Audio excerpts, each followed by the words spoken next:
Transparency is like a cellophane. There's a dark, there's a black, and there's a clear one. But the clear one is the one that I want because the more clear it is, the more transparent it is.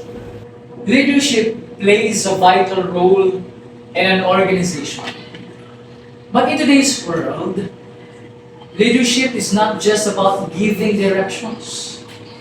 It is about being honest, open, accountable, and most importantly, transparent. Transparency! Yeah. Do you want to know why it matters more than ever? To answer that question and to deeply understand transparency in leadership, we need a leader. So, we invited our student regent, Honorable Prince Carl Palconet.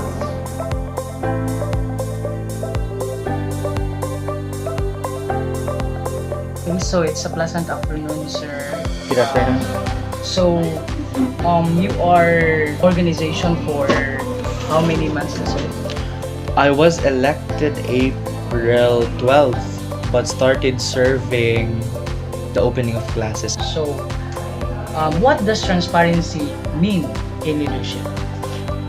Transparency means that putting first what the public in per se all public documents in all transactions. Transparency means hiding nothing from the people, and it also means that you come clean to all malicious activities, especially in leadership that doubts or you cannot control the minds of the people. Whoever sits in the position, there should always be, critics. And that where transparency matters most. But for me, in leadership, transparency means that being able to show the people that you serve how clean you do your job. How does transparency influence the progress of an organization? All that matters is how well you do your service to the people and how well the people respond to the service that you do. So the main agenda there is that if you are transparent, the people will tend to trust you more. So that's one of the impact of transparency in leadership or in any organization. How does transparency affect communication within the organization and the trust of the people? Transparency in an organization via or through a communication. So communication in the organization will not depend on how transparent you are, but it can significantly impact. I could say it could significantly impact the communication in the organization. One of the example of those is if you're transparent, of course there is no doubt. So they will not be hesitant to communicate. They will not be hesitant to approach, and they will not be hesitant to publish their ideas in front of you because you've been transparent all the way. What should be your priority as a leader? Still transparency or confidentiality? As a leader, if I am to choose between transparency and confidentiality, I'd go for transparency, but with restrictions and with respect to the Data Privacy Act, because we can also be sanctioned under the Data Privacy Act. So if the documents is for public release, for the information of the general public, so why hide something, right? But if it contains information that could damage an individual, an institution, or per se that could break confidentiality, that could harm one's life and one's liberty, so why disclose such documents? So it all matters to what is right and wrong. How can a leader practice transparency while still upholding necessary confidentiality? Just know where you're coming from. know what you're deciding, know the possible effects of your actions, and know the sanctions of your actions. It all boils down what is the law that protects you from, disclosing confidential information. What are the sanctions of that law? Could you be penalized? Could you be not penalized, diba? Because it all boils down to what are the legal impediments that you could face based on your actions. But transparency doesn't only affect leaders. It also impacts the people they lead. Here's what other students from different schools have to say. Okay, so pleasant morning, ma'am. Could you please state your name?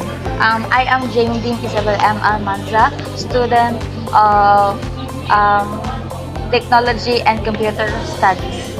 Okay, so I just want to ask a particular question about in an organization. The term is transparency. So why does transparency in an organization matter more than ever?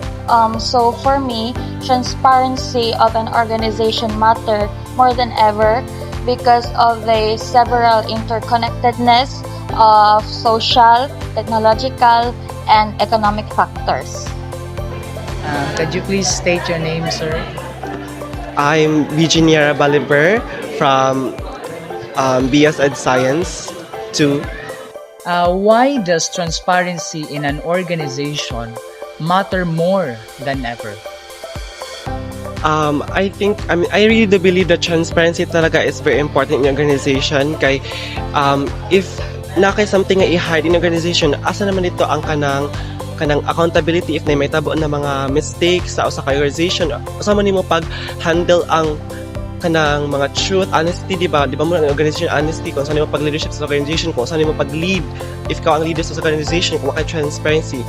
Through transparency, mas makita na to nga ay kani siya kanang maayo talaga ni siya mo leader sa organization, maayo ni siya mo lead sa mga tao, maayo ni siya mo influence mo dala og tawo sa usa ka organization. So by that, transparency is very important talaga in organization. And thank you all. A pleasant morning, ma'am. We would like to ask a particular question related to an organization. So before that, could you please state your name, your program, and your yearly effort? So I'm Marian Joyce Sabornido Besoya. I'm from Grade Com 2P. Why does transparency in an organization matter more than ever? For me, it's really matter because transparency shows that we are honest and being so fair in our organization. So transparency is the solvent of any problem that will occur in our organization. If we have that in our organization, then nothing is impossible, that we will maintain the peacefulness in our community or in our organization. Transparency matters more than because Transparency matters more than because it is the lifeline of public trust which all powers emanates from. Public office is a public trust, and every position emanates from the power of the people. And that power of the people is the right to suffrage and the right to vote. Even for me, that same law or that same logic applies to me. So yeah, just give it to the people. That's it. from leaders to members, transparency builds a bridge of understanding and trust. It encourages accountability, honesty, and fairness, values that every organization needs to grow. Now, you know why transparency matters more than ever.